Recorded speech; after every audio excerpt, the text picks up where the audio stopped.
對比起乾炒牛河啦、星洲炒米啦，係易做好多，完全冇難度，廚房新手都可以做嘅呢個菜。Hello， 大家好，我係 Jerry， 今日咧就會做呢個茶餐廳最常見嘅星洲炒米。好啦，咁成個星洲炒米咧做法係比較簡單嘅，咁我咧就提前咧就準備好啲食材㗎啦。雞蛋咧呢度啦我就提早煎好咗啦，咁樣咧整定啦，然後再切絲嘅。咁而家先講下啲材料先，就有蒜蓉、葱頭、辣椒、青椒、紅椒、洋葱、芽菜、韭黃、青葱。咁肉嗰方面啦，就有蝦仁同埋呢個叉燒嘅。冇叉燒啦，你就可以用呢個火腿去代替。同埋最後啦，我就有啲蛋絲嘅。咁蝦仁啦，首先啦加啲鹽落咗去先，俾個底味佢先嘅。一間啦煮前啦，我就會先啦煎香啲蝦仁嘅，然後啦另外啦就加啲胡椒。我就中意啲蝦仁啦調咗味先嘅，因為好多時出去食嗰啲星洲炒米啦，嗰啲蝦仁都冇乜味嘅。咁調味料方面啦，主要就係咖喱，咁我呢度就用咖喱蛋、黃薑粉、雞粉同埋豉油。咁我會視乎個情況啦，咁我可能到時會加啲鹽啊或者啲糖落去嘅。黃薑粉啦，我就會落大概半茶匙多啲嘅。咁咧呢個最主要係俾翻顏色嗰個星洲炒米嘅。咖喱蛋啦，我就會落1茶匙到嘅，多少少咯。米粉方面啦，我呢度啦用呢隻就係新竹米粉嚟嘅。咁香港平時啲茶餐廳啦，就通常用嗰啲江門米粉啊，或者嗰啲咩番禺牌米啊嗰啲多嘅。咁我啦就咁啱有啲新竹米粉喺屋企啦，咁我就用呢啲新竹米粉。咁我呢啲米粉咧就幼身啲嘅，就煮嘅時間咧就比較短嘅。咁而家啦啲水啦就滾咗啦，咁我熄火，兩個米粉掉落去。咁而家我浸啲米粉落去啦，大概浸佢半分鐘到啦，就千祈唔好浸太耐啊！浸太耐啦，呢啲咁幼身嘅米粉啦，就好容易爛晒嘅炒嘅時候。好啦，個米粉啦，而家養一養鬆佢先，養走啲水分先，乾身啲先好炒啊！唔好濕立立啊，濕立立炒啦，炒得唔靚嘅米粉。加蓋冚住佢，焗一焗，焗佢大概2分鐘左右都 OK 㗎啦，唔使焗好耐。咁你唔知個米粉夠唔夠腍啦，你自己啦，咪攞啲出嚟咯，去試一試咯。啲米粉齋食都好食，幾好食。咁大家有鐵鑊啦，就用鐵鑊炒；唔中意太油嘅話啦，你又用熱嘅鑊炒，冇所謂嘅，按自己嗰個喜好啦去做就係㗎啦。咁第一樣嘢啦，我哋就要將呢個米粉啦辣香佢先嘅。咁我而家加少少油，辣一辣就得㗎啦，唔使辣好耐，唔使太多油，多餘嘅油倒翻出嚟，一間再用。好啦，攞個米粉放入去。啲米粉幼身啦，辣一下得㗎啦。如果粗啲嘅米粉咧，辣耐少少。我而家先養一養鬆嗰個粉先，等佢一間炒咧就唔會翹埋一嚿。咁你又可以攞出嚟㗎啦。咁蝦仁啦，少少油落去得㗎。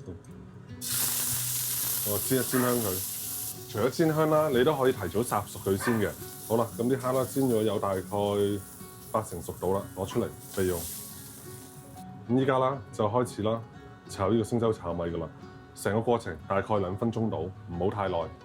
太耐嘅話啦，你啲米粉啦就好容易炒到斷晒啊，或者腍咗㗎啦。加啲油，將啲蒜蓉、葱頭、辣椒落去先。香味一出啦，就即時放啲辣椒。香味一出啦，就即時將啲洋葱、燈籠椒嗰啲放落去炒。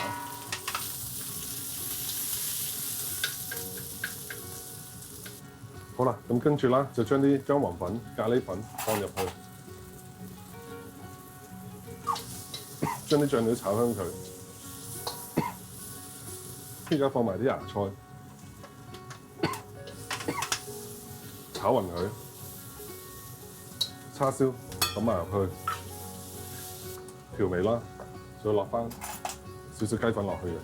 咁我呢度咧就用大概1/3茶匙左右，半茶匙嘅糖，半茶匙到嘅鹽。跟住啦，啲米粉放入去，米粉幼身啦，你用個鏟啦，就好容易啦，鏟到碎晒㗎啦。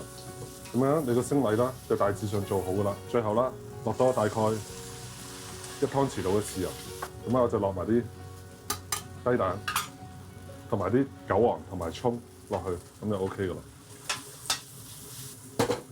嗱，咁呢個簡單好食嘅星洲炒米啦，就完成啦。試一試味先，炒得靚啡啲啊！因為要炒呢個粉咧好急㗎，唔可以慢慢炒。一慢慢炒啦，嗰啲粉咧就會斷同埋會淋晒。記住米粉嗰度啦，要焗到佢啱啱熟咗啦就得㗎啦，千祈唔好焗耐喎。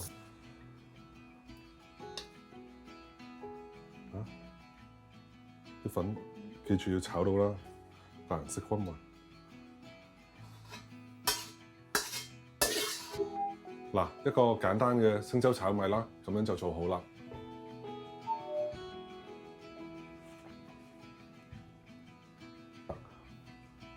依個星洲炒米啦，做法啦，其實比乾炒牛河啦係簡單好多嘅。大家記得嗰個米粉啦，煮完之後啦，要焗一焗佢就得㗎啦。粗生嘅米粉，煲滾啲水，熄火，浸佢落去啦，1至2分鐘度，撈翻出嚟，然後揾個蓋冚住佢，焗一焗佢，等個米粉啦個心啦熟咗啦，就 OK 啦。咁如果你用我呢啲幼生嘅米粉啦，建議咧就大概煮啦半分鐘到40秒左右啦，焗一焗佢大概1到2分鐘度啦就 OK 啦。咁樣個米粉啦就會好爽，又唔會話煮到爛晒㗎啦。好啦，咁而家試下啲米粉先，都唔油膩㗎，我用嘅油好少。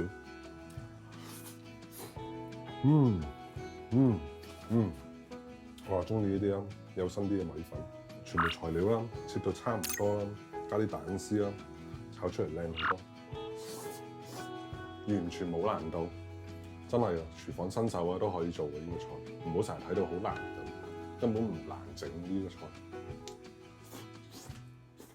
好啊，今日 video 就咁多啦，下個視頻見，拜拜。